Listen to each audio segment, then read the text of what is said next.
Hey guys, it's me, Raj from Survivalbows. So, in this episode, it's the Hickory Build Along series. Yeah, and in this episode, what we're going to be doing is sinew backing the bow. The last episode, we steam reflexed it, and now I did some final work in terms of shape. Like, I got the knots to their pretty much final, like, width and everything in shape. And for the most part, besides tillering, this thing's ready for sinew backing. But I'm not going to tiller it.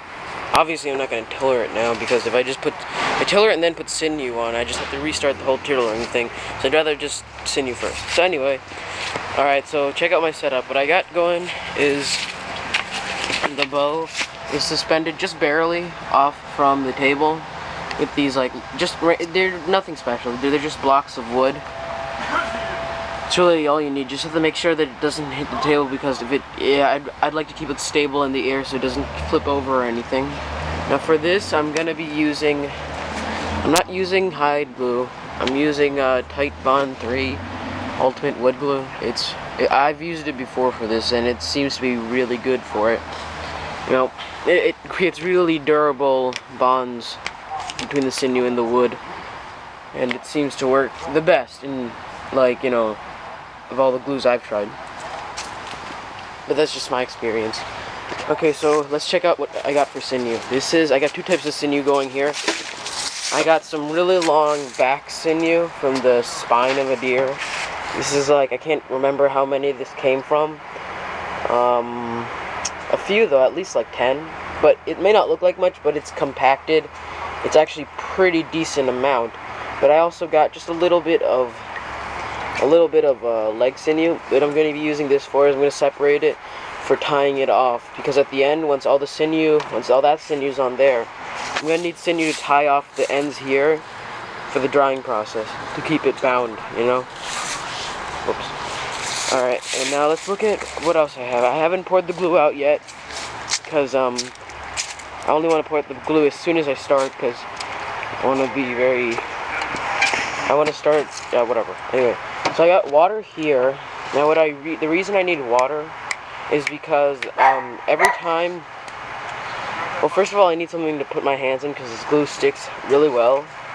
And usually what I do is I take a mixture of, like, mostly glue and a little bit of water.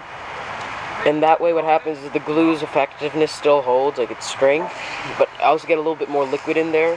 And in the drying process, it seems to work really well. It gives me a little bit more open time on the glue. It stays open a little bit longer, giving me some more time for that.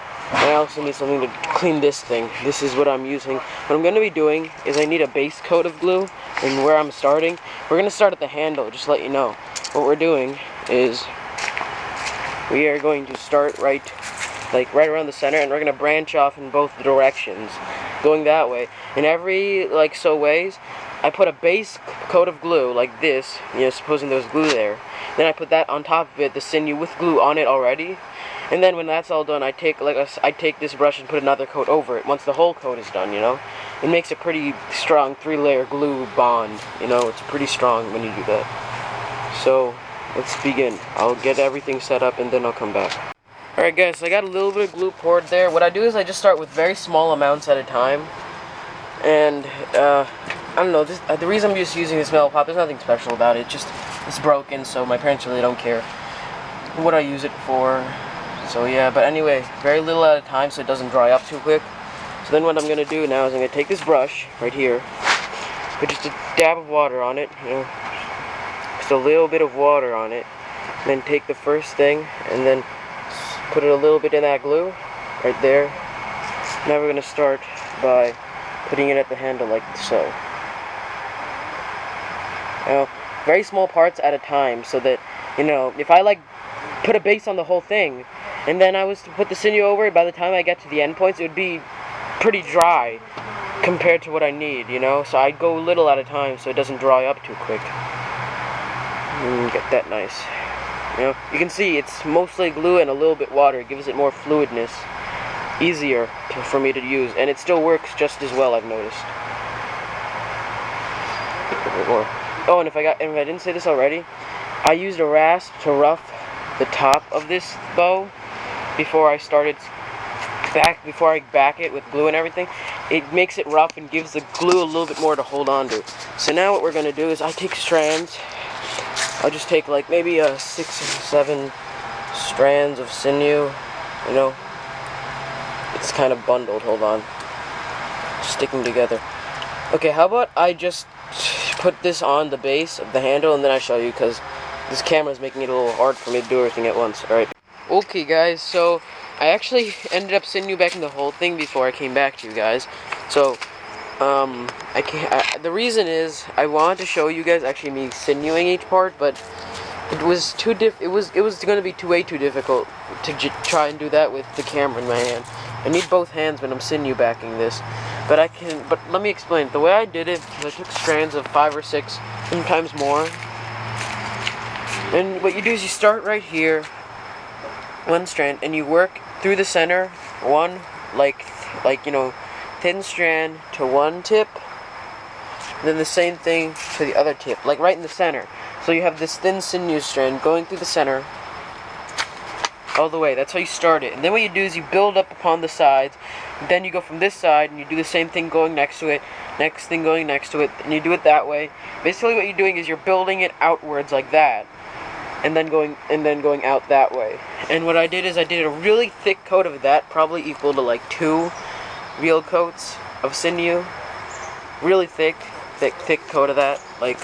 And then I did a third coat, but it wasn't like a full coat, it was just a filler coat, just to make sure there was nothing that was missing. So, if you guys look, it looks like the sinew is pretty thick right now, right? But that's actually gonna, once it dries, it's gonna shrink down a lot. A significant amount. It's probably gonna be at least half that, I would say, easily. But it's still gonna be very effective. Like, that half amount is very, it does the job real well. So you shouldn't be worried if you guys are doing this at home for the first time and it suddenly shrinks a lot, because it's supposed to happen. And I think I did 12 or 13 deer, what am I trying to say, spine, from the backbone, spine area. That's why they were so long. I used like 12 of those kinds of sinew pieces, like, because I ordered them and they came in unprocessed, just muscle pieces, and then you process them down into the fibers, and I think 12 of those equals what I had there. And that one little, oh yeah, and you look, I tied it off at the end here, and what you do is, with the leg sinew, which is significantly shorter, that's why I use it for this. I think that wasn't much sinew, it was only like maybe from one, you know? And what I did is, leg sinew is significantly harder to process too. You have to like literally hammer it till the fibers start separating, and then you can take it apart. As with the difference where sinew that comes from like the spine and backbone area, you just have to twist it so that the fibers loosen up, and then it's easy. But anyway, you do is you just wrap it around with the glue on it around there, near the end part, making sure that it doesn't affect the knock. You see, I left the knock untouched. You have to be very careful about that. Alright, you see how I did that there? I basically ran it around the knock, and like around the knock, but not in the knock. You do not want to get the sinew in the knock. Same goes for that side. So yeah, I basically just did that. But you only tie it off once you put all your layers down, you're sure of it yourself. So yeah, I'm pretty much, I finished sinewing it. I didn't see any more gaps. I filled every single gap that I could see. And this is gonna take at least 2 weeks to dry with the type of glue it is. Like, I mean, it's gonna dry fast, but I like leaving it for a while. I don't know. It seems to like work better if you leave it for more time, so that the glue can like really set or something. I don't know what I'm trying to say, but you know what I mean. So yeah, this I'm gonna leave for 2 weeks at least before I touch again. So until 2 weeks go by, you guys probably won't see a video. So yeah, that's pretty much it for this video then in that case. So see you guys until 2 weeks from now. Alright, bye.